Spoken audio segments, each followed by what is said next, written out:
Paz de Cristo, hermanos.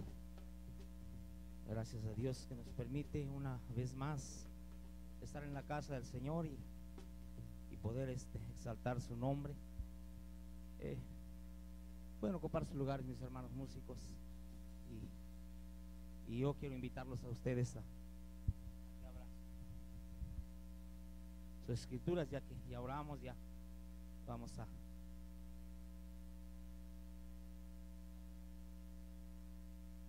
gloria a Dios. Voy a invitarlos a que abran sus escrituras en el libro de Hechos, en el capítulo 9. Gloria a Dios, gloria a Dios. Libro de Hechos, capítulo 9 y verso 4 y 6. Dice así la palabra del Señor: y cayendo en tierra, oyó una voz que le decía: Saulo, ¿por qué me persigues? Él dijo: ¿quién eres, Señor? Y él le dijo: yo soy Jesús, quien tú persigues. Dura cosa te es dar coces contra el aguijón. Él, temblando y temeroso, dijo: Señor, ¿qué quieres que yo haga? Y el Señor le dijo: levántate y entra a la ciudad, y se te dirá lo que debes de hacer. Vamos a hacer una pequeña oración, hermanos, pidiéndole a Dios que sea con nosotros, que sea el que se apodere de este lugar, que sea el que se apodere de nuestro corazón, y que su palabra que sea la que nosotros nos dirija a toda justicia, a toda verdad. Vamos a inclinar nuestro rostro, hermanos. Padre maravilloso, en esta hora me pongo delante de tu divina presencia, bendito Dios, como un instrumento, bendito Dios, que puedes usar, bendito Padre, para que tu palabra fluya, bendito Dios, para que tu palabra llegue a los oyentes, maravilloso Dios, que es un pueblo precioso para ti, maravilloso Padre, y que día a día te es de grande preocupación para que sea alimentado, para que sea fortalecido y conducido por ti, maravilloso Cristo. Te pido también, bendito Padre, por mis hermanos, para que seas con ellos y que tú les fortalezcas, bendito Dios, y que puedan apreciar tu palabra solamente. Bendito Cristo, yo sé que ellos en su corazón están en la mejor disposición de recibirte. Gracias, Padre Santo, te damos a ti la gloria y la honra, maravilloso Dios. Gracias, muchas gracias, Cristo Jesús. Tomen su lugar, hermanos. Quería pedirles también, hermanos, que estén orando por mi hermano Diego.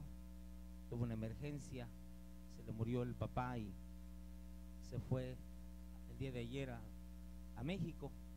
Llévenlo en sus oraciones, hermanos, que Dios le fortalezca, que Dios lo pueda usar en aquel lugar donde el corazón se quebranta y es una buena oportunidad para presentar a Cristo, que es el que sana a aquellos que no tienen esperanza, y que Dios pueda hacer con él. Estén orando por mi hermano. En esta tarde el tema de hoy es: deja que Cristo te dirija, deja que la palabra de Dios te dirija.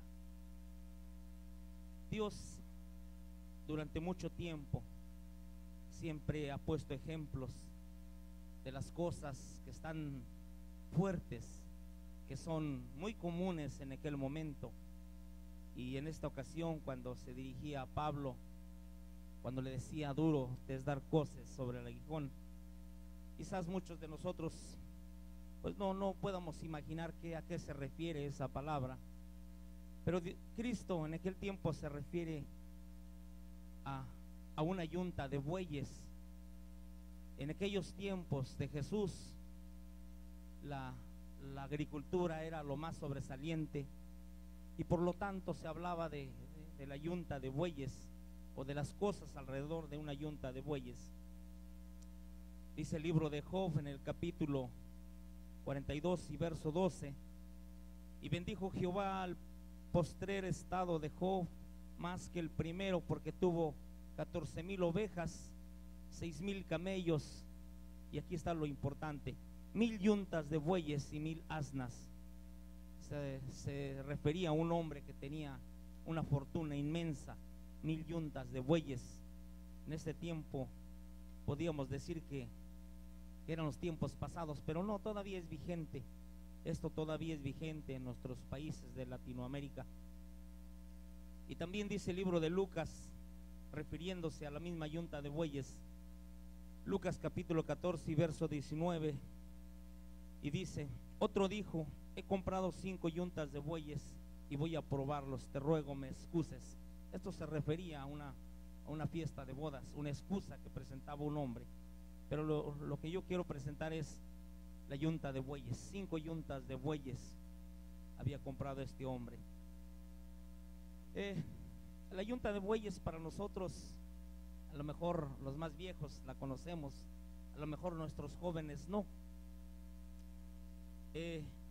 La aparición de la yunta de bueyes en la Biblia data de un promedio de 1000 años antes de Cristo, posiblemente empezando con Job. Y en nuestra querida patria, en nuestra tierra mexicana, también no era muy antiguo la yunta. Dicen algunos historiadores que apareció la yunta por primera vez en México en el año 1533, y le atribuyen a 2 estados mexicanos, uno es a Michoacán y el otro es a Nayarit, pero el más creíble es Michoacán. En el poblado de Sinapecuaro aparecieron unos archivos de yuntas de bueyes por un hombre muy conocido llamado el Tata Vasco. No sé si lo hayan oído hablar, pero Vasco de Quiroga fue uno de los que protegían mucho al pueblo indígena, era un sacerdote, y por ahí fue la aparición de la yunta. Y aquí con nosotros, nuestros muchachos a lo mejor no sepan qué es una yunta. Yo traigo un video, pero creo no pudo ser proyectado, no pudo agarrarlo el aparato, para que ustedes conocieran lo que es una yunta de bueyes. La yunta de bueyes lleva ciertas herramientas como un yugo, coyundas, timón, una mancera, orejeras, y aquí la clave es el aguijón. Nosotros en Hidalgo le llamamos garrocha, pero los potosinos y guanajuatos y otros lugares de México le llaman gorgús. Y el tema importante es el aguijón. El aguijón sirve para dirigir la yunta donde el arador quiere llevarla. Y es aquí donde el Señor le decía a Pablo que duro le era dar coces sobre el aguijón. Cuando el buey es mañoso o es bronco, tiende a patear la garrocha que la va conduciendo. Hay ocasiones que le pega bien y la rompe, pero hay ocasiones que se pega en su propio pie y se hiere. Y a Pablo le decían: duro te es dar coces, duro te es patear la garrocha, o duro te es patear el aguijón, o duro te es patear el gorgús. Pablo, conocemos muy bien la historia de que Pablo era temeroso de Dios y conocedor de las Escrituras. Por lo tanto, el tiempo de transición, el tiempo del Viejo Testamento al Nuevo Testamento, Pablo era obediente del Señor, por lo tanto no era tan desobediente, mas él no podía aceptar el primer paso del cambio a Jesucristo, del primer paso a la modernidad que se estaba viviendo en ese momento. Yo quiero que abran ustedes sus escrituras en el libro de Filipenses, en el capítulo 3 y verso 4 y 8, y es ahí donde nosotros confirmamos que Pablo era obediente al Señor. Dice así esta palabra del Señor: aunque yo tengo también de qué confiar en la carne, si alguno piensa que tiene de qué confiar en la carne, yo más, circuncidado al 8º día, del linaje de Israel, de la tribu de Benjamín, hebreo de hebreos, y en cuanto a la ley, fariseo, en cuanto al celo, perseguidor de la iglesia, en cuanto a la justicia, que es la ley, irreprensible. en cuanto a las cosas, pero cuántas cosas eran para mí ganancia, las he estimado como pérdida por amor de Cristo. Y ciertamente aún estimo todas las cosas como pérdida por la excelencia del conocimiento de Cristo Jesús, mi Señor, por amor del cual lo he perdido todo y lo tengo por basura para ganar a Cristo. Ustedes pueden imaginar la magnitud del conocimiento, del temor de Dios de Pablo en el Antiguo Testamento. Era completamente irreprensible. Irreprensible es incorruptible, jamás iba a ser corrompido. Pero en el tiempo en que Dios lo quería dirigir conforme a la nueva, a la transición, al cambio del Viejo Testamento a la vida cristiana de esta época, él no lo podía comprender. Y yo puedo imaginarme la situación que vivió cuando persiguió a Esteban, cuando Esteban de alguna forma bien puesta en el Señor, le fue trayendo las escrituras del Viejo Testamento hasta el Nuevo, hasta el tiempo del Mesías, y él pudo comprender, quizás a través de esa experiencia. Dice la escritura que se fue amenazante a la siguiente ciudad, que era Damasco.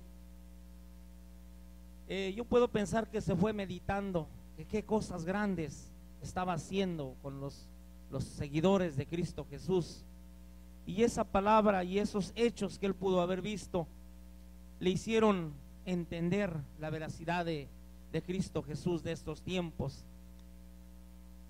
Y por esa razón, cuando él le dijo, duro te es dar coces sobre el aguijón, duro te es seguir pateando la garrocha que te dirige, que te quiere dirigir por el camino en la cual tú debes de caminar. O algunos de ustedes recuerdan que Pablo siempre dijo, yo fui escogido desde el vientre de mi madre. Él estaba predestinado desde antes, de mucho tiempo antes, solo que él no podía comprender esta transición de cambio, pero a través del momento lo comprendió. Cristo quería dirigir a Pablo, pero él no quería caminar si iba en contra. Pablo tenía algunas experiencias, algunas cosas contrarias que los mismos cristianos de aquella época le hacían sentirse perseguidos por él, porque en el libro de Hechos capítulo 9 y verso 13 y 16 dice, entonces Ananías respondió, Señor, he oído mucho acerca de este hombre, cuántos males ha hecho a tus santos en Jerusalén, y aún aquí tiene autoridad de los principales sacerdotes para prender a todos los que invocan tu nombre.